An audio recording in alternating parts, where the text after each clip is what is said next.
Toute entreprise de travail du bois doit être sérieusement prémunie contre les dangers, y compris ceux d'incendie, poste d'eau d'accès facile, défense de fumée. Un atelier clair, une circulation aisée entre les machines permettent d'effectuer le travail dans de bonnes conditions.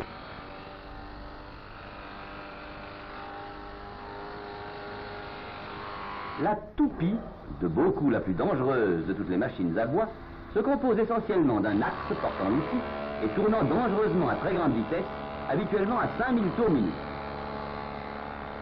Parmi les travaux demandés à cette machine, le travail aux champignons est le plus périlleux pour les doigts de l'ouvrier et difficilement protégeable vu la forme de la pièce à travailler.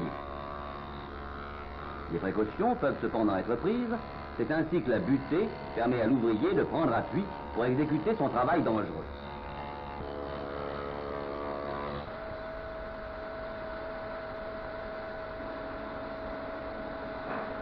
Mais dans la plupart des cas, le travail peut se faire sur table. La commande sera de préférence à moteur individuel, protégé par un carter.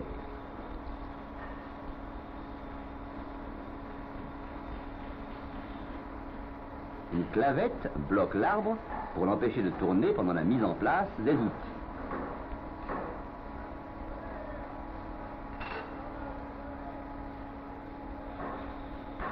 Quand le travail oblige à l'emploi de fer plat et de cale, prévoir échancrure et bossage en regard pour éviter le glissement du fer sur les cales et un évidement dans lequel la vis pourra assurer un serrage à fond.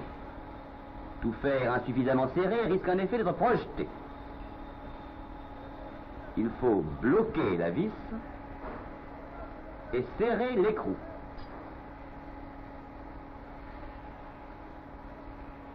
Vérifier que les clés de serrage ont été retirées et débloquer l'arbre avant de mettre en route.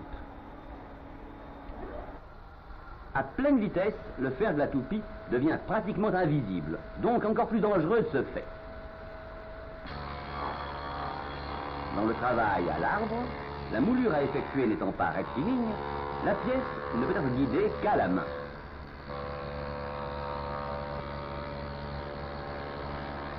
Ce travail ne devrait cependant pas être effectué sans protection.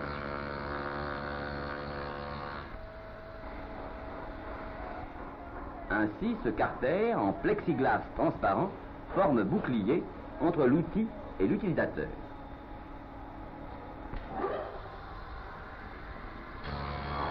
La pièce à travailler passe sous la bordure métallique du carter, empêchant les doigts de l'ouvrier de pénétrer dans la zone dangereuse.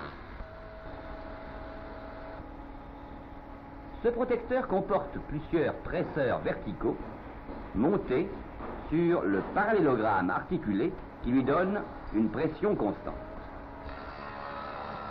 Le bois s'engage sous le presseur, garantissant la sécurité de l'ouvrier. Ce dispositif réalise un porte-protecteur permettant la fixation et le réglage de presseurs appropriés aux divers travaux à exécuter. Les presseurs sont montés sur un châssis qui peut s'éclipser facilement.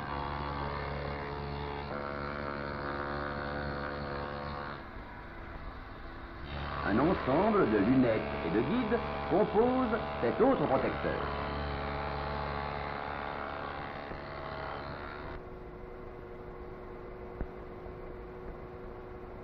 Les lunettes, montées à différentes hauteurs sur des équerres, protègent le toupilleur.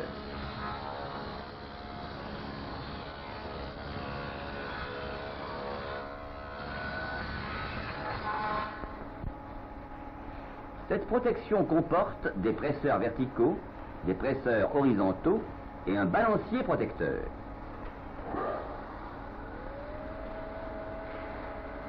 Dans le cas du travail à l'arbre, un guide buté d'engagement évite le rejet du bois.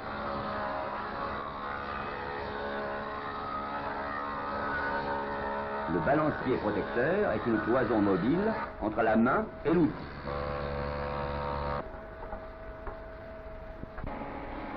Dans le cas de travaux rectilignes, on utilise un guide en fonte doublé d'un contre-guide et d'une planchette de bois dur portant une lunette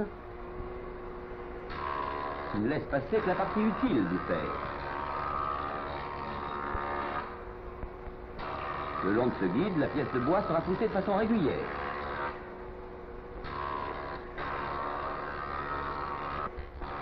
Quand l'extrémité de la pièce de bois approche de l'outil, il est nécessaire de se servir d'un poussoir, qui est le plus souvent un accessoire de fortune, mais qu'il vaut mieux prévoir sous la forme d'une poignée bien conditionnée.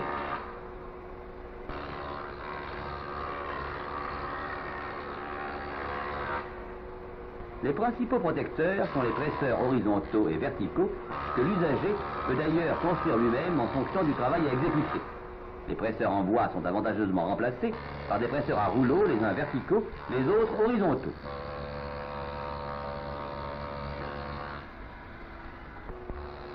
Le travail d'un bois particulièrement noueux, les moindres fautes de manœuvre, le plus petit défaut d'outillage peuvent provoquer une catastrophe, comme la projection d'un fer affûté tournant à 5000 tours qui équivaut à un éclat d'obus. Et bien là, il est bien cassé ce fer-là, oui. Qu'est-ce qu'il est passé? Ah, mais il est là, hein. Et puis il a le tenir. Cette protection, formée d'un disque en matière plastique transparente, joint la simplicité à l'efficacité. Sa mise en place est rapide et son encombrement minime.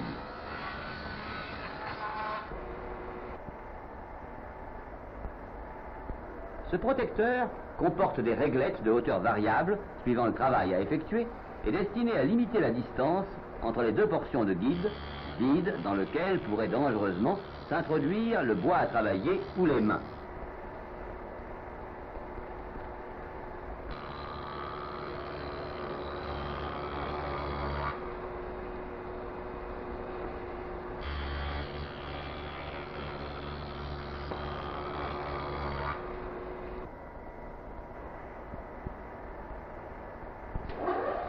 Il existe un presseur vertical pour le travail en bout des petites pièces, que l'on doublera d'un presseur horizontal pour le travail de pièces longues et étroites. Ce dispositif comporte également un presseur latéral.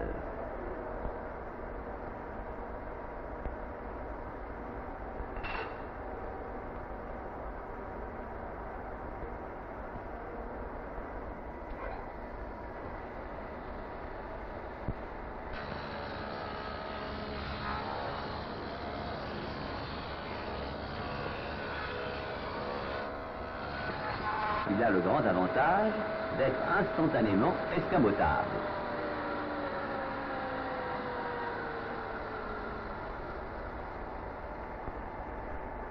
De même, le châssis rigide de ce porte-protecteur permet la fixation très rapide de nombreux presseurs adaptés aux différents travaux et leur mise en place ou leur escamotage immédiat.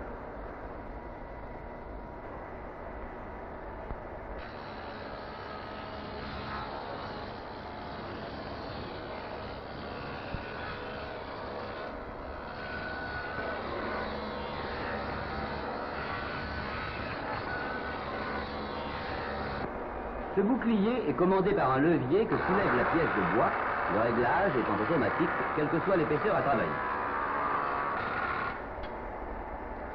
Certains travaux peuvent être effectués avec cette alimentation automatique qui forme une excellente protection. Toutefois, les rouleaux cannelés entraînés par petits moteurs doivent eux-mêmes être protégés. L'amoncellement des poussières et sciures est nuisible à la santé des ouvriers. C'est en outre un risque d'incendie.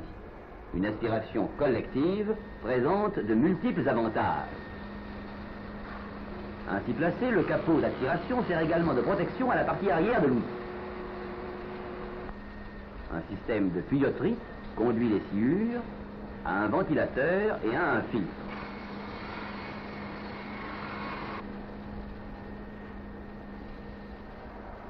À l'extérieur de l'atelier, les copeaux sont dirigés vers un appareil cyclone et éventuellement utilisés par exemple dans une chaufferie, faisant une source de profit d'une mesure d'hygiène.